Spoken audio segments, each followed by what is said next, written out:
Sometimes when a murder would happen early on in a scene, the actor would have to stay murdered for maybe like a month or more. He had to be like on the floor for like a week. Just poor dude. like that.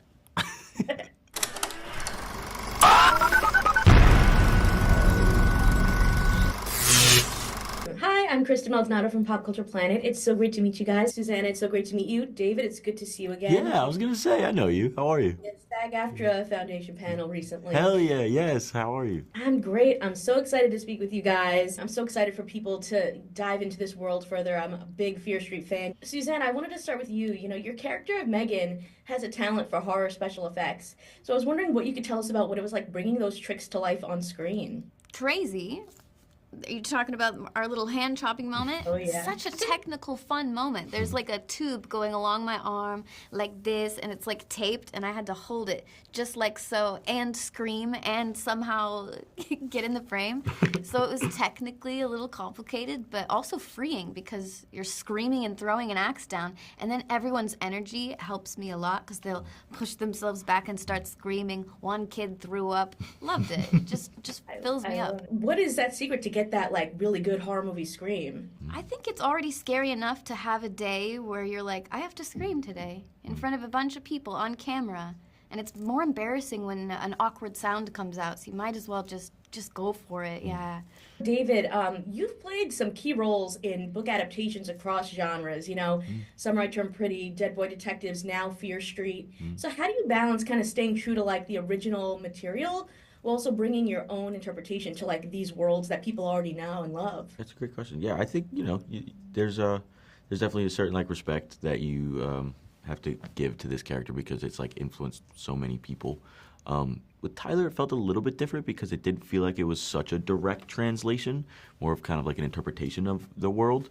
But no, totally. I feel like just, I don't know, honestly existing in this world that's been created is a big part of the job, especially when so many people are fans. Christie's arc really puts you in that iconic like first kill role. I feel like that's like a horror like honor, you know, Drew Barrymore and Scream kind of energy. And, you know, coming from worlds like Marvel and Barbie, what surprised you most about stepping into horror, and how did you prepare for that kind of like big moment? Totally. I mean, whoever the first person to die has that honor for sure. I think Drew Barrymore definitely set that tone for whoever the first kill is, girl, boy, it is gonna be iconic. And that's kind of something I look for in all horror movies that I watch, so being able to see who it was for this film was really exciting. And yeah, I mean, I love horror movies. I've always loved horror movies. I love all the tropes and the stereotypes and also the individuality that is placed in different movies, and depending on the filmmaker or the era, like there's so many things that go into it. And I just love a good scream. I love a good run, chasing scene. And then what's fun about this one is that it is camp. It's very like humor forward.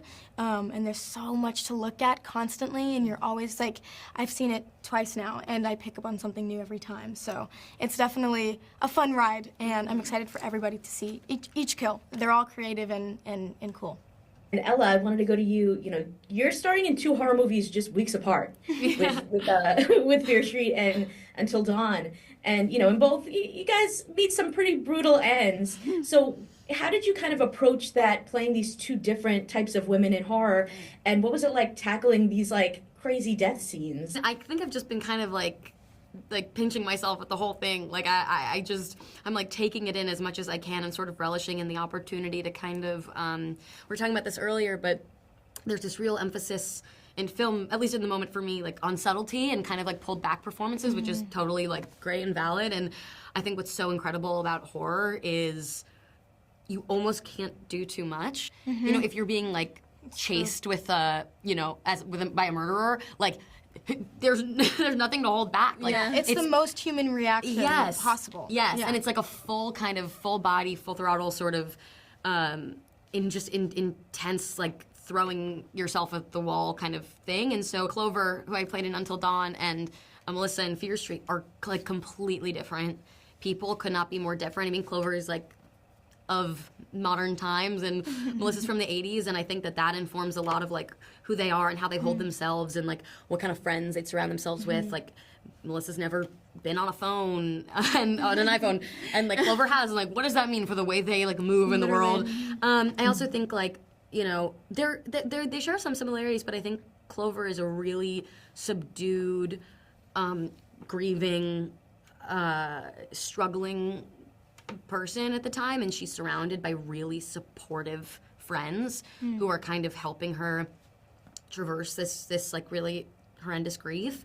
And then Melissa is a little bit more boisterous in the sense that she's trying to like make Tiffany laugh and sort of sucking up in this way, and does not have a very supportive friend group, has actually a very cutthroat, no pun intended, it's a very cutthroat kind of dark friend group where it's mostly about competition, and I also just think Melissa's more desperate for approval and is they're both confused is their similarity, but Melissa's confused how to sort of move forward socially and kind of conflicted, and Clover isn't conflicted, she's just sort of really sad. And I guess preparing for those scenes, it was just, you know, I was so lucky to work with both those filmmakers, and when it's well written, you kind of, you know, if you just, for me at least, like I kind of black out when I'm doing a scene like that, and like just sort of throw myself at it as much as possible. So it was a lot of physical preparation, like for Until Dawn I trained.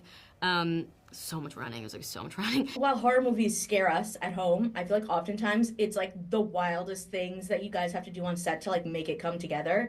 So I was curious, like, what is like some of the funniest things that happened on set while you guys were filming? Oh man, just sometimes when a murder would happen early on in a scene, the actor would have to stay murdered for maybe like a month or more. That's funny. Yeah. Our friend Brennan was like, I won't say what happened to him, but he had to be like on the floor for like a week. Just poor dude. Like that. Were there any horror homages or even like Fear Street Easter eggs that you guys picked up on while you were filming that you're excited for fans to look out for and find? I felt like when I first watched the movie, I didn't even really kind of pick up on it in the script because I wasn't in the scene or anything. But there's a moment where the wolf pack are watching Phantasm 2 in the movie theater, and the character gets stabbed in the head and he like falls back really slowly. And then later on, I won't say who, but another character also gets stabbed in the head, and it kind of mimics that same scene. And I didn't know that was happening in the movie, so I felt like that was like a really nice nod to horror fans. I love that. Did you notice any, Suzanna? I didn't, but I noticed them on set walking down the halls, like you said. Yeah. Little emblems. Yeah. There's actually a really cool end credit scene that you guys have that I felt like teased maybe like a little bit of a supernatural layer to the story. So I'm not sure if you guys think that might connect back to the larger Fear Street world or maybe could introduce something new. I love both of those options. That's cool. I haven't heard either way, but I'd be open to it. Yeah, that's cool. Me too. I think I love that little bit, and just how subtle it was, how quick it was, how like it doesn't hold your hand at all. It's just like, oh yeah, this is happening, and I think that's like pretty cool when it's left up to interpretation. If you guys could imagine your killer in this film getting a partner in crime for maybe a future sequel, is there any horror movie villains that you would love to see them team up with from another world? Whoa. That's a great question. I don't know, dude. Like Freddy Krueger, that'd be dope. Oh my God. I don't know. I don't see Tyler Torres getting along with Freddy Krueger that much, but like I'd be so down for Freddy Krueger to torment Tyler. Yeah, that's perfect. I was thinking, oh my gosh, Nightmare Before Halloween, The Boogeyman. It's not even a horror movie, but it was to me as a kid, and that's scary, so yeah. I want to thank you both so much for your time. Congratulations on the film, and I'm excited for people to see it. Thank you so much. It's great seeing you again. Great seeing you. Thank you. Consider subscribing if you like this video and get even more entertainment news at popcultureplanet.net. See ya!